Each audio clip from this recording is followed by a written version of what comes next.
लोगों के बीच आप लोगों से हौसला लेने के लिए मैं यहाँ आया हूँ, क्योंकि आज जो माहौल पूरे हिंदुस्तान का है उसमें जिस तरीके से सियासत करवट ले रही है और ये हिंदुस्तान को टुकड़े टुकड़े में बांटने की जो कोशिश कर रही है, जात के नाम पर, मजहब के नाम पर, भाषा के नाम पर, इसके खिलाफ जो एहतजाज आज पिछले 76 दिनों से जामिया के सामने हमारी माँ और बहनों ने और यहाँ के इनकलाबी नौजवान साथियों ने, यहाँ के स्टूडेंट्स ने और बड़े बुजुर्ग आप सब ने जो ये पिछले 76 दिन से ये एहतजाज को जारी रखा है, आज आप ही के एहतजाज का नतीजा है कि आपके एहतजाज को देखकर शाहीन बाग तैयार हुआ और शाहीन बाग को देखकर आज पूरे हिंदुस्तान में हजारों शाहीन बाग तैयार हो चुका है। लाखों करोड़ों लोग रास्ते पे आ चुके हैं।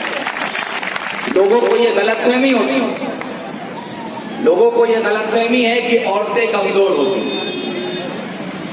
ये सोचते हैं कि औरतें कमजोर होती। कुदरत ने औरतों को जिस्मानी तौर पर हो सकता है थोड़ा कमजोर बनाया, लेकिन ये अगर इस्लाम की तरफ देखें, उसकी नसीहतों को देखें, तो इस्लाम भी ये कहता है कि औरतों को रूहानी ताकतें और बर्दाश्त का मादा, सब्र की ताकत अगर सबसे ज्यादा किसी को है तो वो औरतों को है, जो हमारी माँ और बहनों को है। और हम मर्द बाहर मेहनत करते हैं, हम मेहनत करके जो भी कमाते हैं उससे तो सिर्फ हम अनाज खरीद कर घर में लाते हैं, हम अनाज खरीद कर लाकर घर में देते हैं, लेकिन वो अनाज खाने की शक्ल में निवाला बन के हमारे मुंह में तभी जाता है जब हमारी माँ और बहनें अपने खून को पसीने के तरह से बहाकर चूल्हे घर में अपनी पूरी जिंदगी को झोंक देती है, तब जाकर हमारे अंदर वो निवाला पहुंचता है। और उसी निवाले की ताकत है कि आज पूरे हिंदुस्तान में मर्द सीना चौड़ा करके घूम रहा है, चाहे मोदी अपने सीने को 56 इंच का गिने, वो भी उसी किसी औरत के निवाले का ही नतीजा है। तो ये ताकत देने वाली हमारी माँ और बहन है।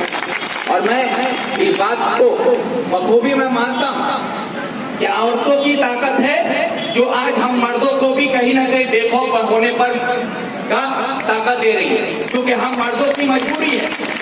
हम मर्द अगर कहीं कमजोर पड़ते हैं, कहीं डर जाते हैं, कहीं सहम जाते हैं, तो उसकी जो वजह है वो वजह यह है कि जब हम पीछे पलट कर देखते हैं तो हम ये देखते हैं कि पीछे अगर मुझे कुछ हो गया तो मेरी बीवी का क्या होगा, मेरे बच्चों का क्या होगा, मेरी माँ का क्या होगा, मेरी बहन का क्या होगा।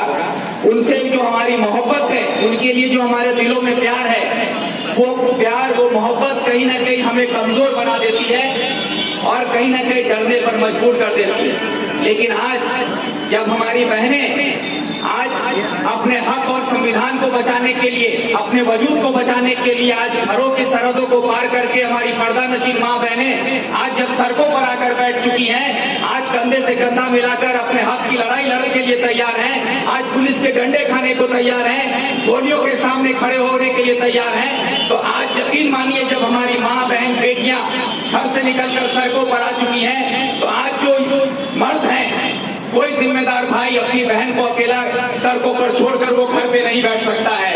आज जब हमारी माँ सड़कों पर बैठी हो तो कोई जिम्मेदार बेटा अपनी माँ को अकेला छोड़कर घर में नहीं बैठ सकता है। जब हमारी औरतें घर से निकलकर लड़ने के लिए सड़कों पर उतर जाएंगी तो याद रखिए कि कोई भी मर्द अपने घर में बैठकर नहीं रह सकता। और हम सब इनकलाबी लोग हैं, हमें किसी का खौफ नहीं है, लेकिन अगर हमारे अंदर खौफ है तो वो सिर्फ है कि हम आपसे मोहब्बत करते हैं। यही मोहब्बत हमको कमजोर बनाती है। और आज हमारी मोहब्बत, हमारी जो आपके लिए जो हमदर्दी, जो चाहत है हमारे घर में, हमारे परिवार के लिए, आज जब आप रास्ते पर उतर गई हैं, आप लड़ने मरने को तैयार हो चुकी हैं, तो यकीन मानिए हर एक मर्द लड़ने मरने को तैयार हो जाएगा। और ये ताकत सिर्फ हमारी माँ और बहन पूरे हिंदुस्तान को दे रही है। इसलिए मैं आप सबका तहे दिल से शुक्रिया अदा करता हूँ कि मैं बंगाल से चलकर आज दिल्ली में जामिया में आपके सामने आया हूँ। शाहीन बाग में जाऊंगा, जैसा कि बताया शारिक साहब ने कि सीए के खिलाफ हमने सुप्रीम कोर्ट में केस भी दायर किया है। और ये लड़ाई सिर्फ कानूनन अदालतों में ही नहीं लड़ी जा रही है, पूरे हिंदुस्तान के सड़कों पर आज लोग इस लड़ाई को लड़ रहे हैं। और इसी को लेकर बंगाल में भी ये लड़ाई तहरीक जारी है।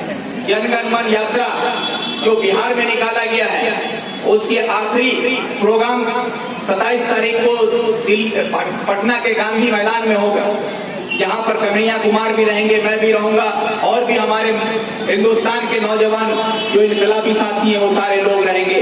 10 लाख की तादाद में लोग वहां जमा हो रहे हैं। उसमें यही मुद्दा सीए के खिलाफ है, एनआरसी के खिलाफ है, एनपीआर के खिलाफ है, और ये लड़ाई हम लोग लड़ रहे हैं। इसलिए ये ताकत देने वाली आप ही का ताकत का नतीजा है कि आज पूरे हिंदुस्तान में लोग सड़कों पर आए।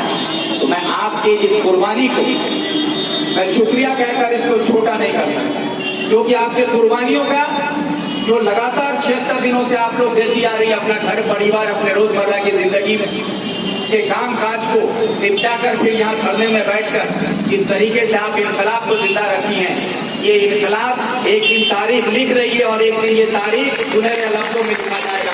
और जो आज हिंदुस्तान की तारीख को बदलना चाहते हैं, ये लोग जो हिंदुस्तान की तारीख को बदलना चाहते हैं, यकीन मानिए हमारा ये इनकलाब और हिंदुस्तान का ये इतिहास एक दिन ऐसा तारीख लिखेगा कि तारीखों में भी इनका नाम कहीं नजर नहीं आएगा। आज एनआरसी का चर्चा सरेआम हिंदुस्तान में कब हुआ?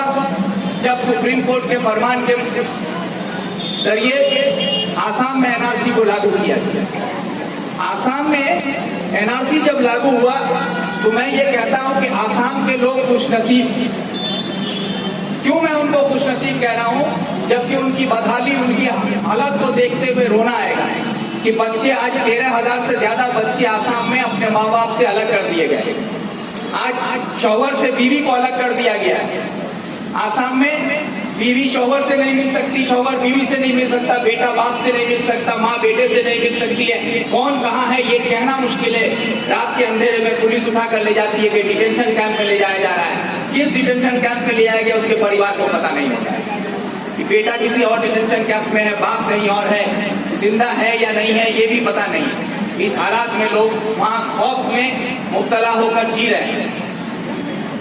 कुछ दिन पहले आसाम के एक अखबार में ये खबर छपी कई 3 महीने पहले कि तकरीबन 1000 लोगों को आसाम में डिटेंशन कैंप में रखा गया। उन 1000 लोगों में 70 लोगों ने खुदकुशी कर ली। उन 70 लोगों में कितने लोग, मरने वालों में कितने लोग मुसलमान थे, कितने गैर मुसलमान थे? तो उसमें देखा गया कि 56 लोग जो थे वो गैर मुसलमान थे, वो लोग खुदकुशी कर रहे। आज आसाम में जो 19,0656 लोगों का जो लिस्ट निकला है जिसमें उनको एनआरसी के बाहर रखा गया है, आज उसमें तकरीबन 14 लाख हिंदू जो मुस्लिम नहीं है। अब ये कानून को लाने के लिए सुप्रीम कोर्ट ने जो फरमान जारी किया, मैं क्यों कहता हूं कि आसाम के लोग खुशनसीब हैं, इस बात को थोड़ा समझिए।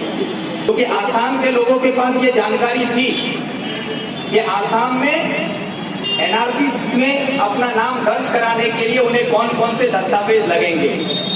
इसका गाइडलाइन सुप्रीम कोर्ट ने तय करके बता दिया था कि ये दस्तावेज आपको लगेंगे। अगर ये दस्तावेज आपके पास हैं तो आप हिंदुस्तानी शहरियत पाने के हकदार हैं, ये सुप्रीम कोर्ट ने बताया। लेकिन उसके बावजूद सुप्रीम कोर्ट ने बता दिया, उसके बावजूद 19,06,656 लोग एनआरसी के बाहर चले गए। और एनआरसी की शुरुआत हिंदुस्तान में, अगर इसका नाम सबसे पहले आया था तो 1955 में आया। 55 से लेकर 2019 का जो वक्त है, इस वक्त में तकरीबन 70 साल का एक लंबा वक्त गुजरा। ये बात मैं इसलिए आप लोग को बता रहा हूं कि इसके बाद की बात तब आप लोग को समझ में आएगी कि 70 साल का लंबा वक्त गुजरा। इन 70 सालों में आसाम में एनआरसी का चर्चा जारी था। 12 साल का वक्त लगा एनआरसी का लिस्ट तैयार करने में सरकार को। 1600 करोड़ रुपया जो टैक्स पेयर लोग हैं, हम लोग जो सरकार को टैक्स देते हैं, चाहे डायरेक्ट इनडायरेक्ट टैक्स, उसका 1600 करोड़ रुपया खर्च किया गया। उसके बाद 70 साल के वक्त गुजरने के बाद भी आसाम के लोगों ने अपना तमाम दस्तावेज सही नहीं कर पाए और सारा दस्तावेज वो साबित नहीं कर पाए अपने आप को हिंदुस्तानी। इसके वजह से 19,06,656 लोग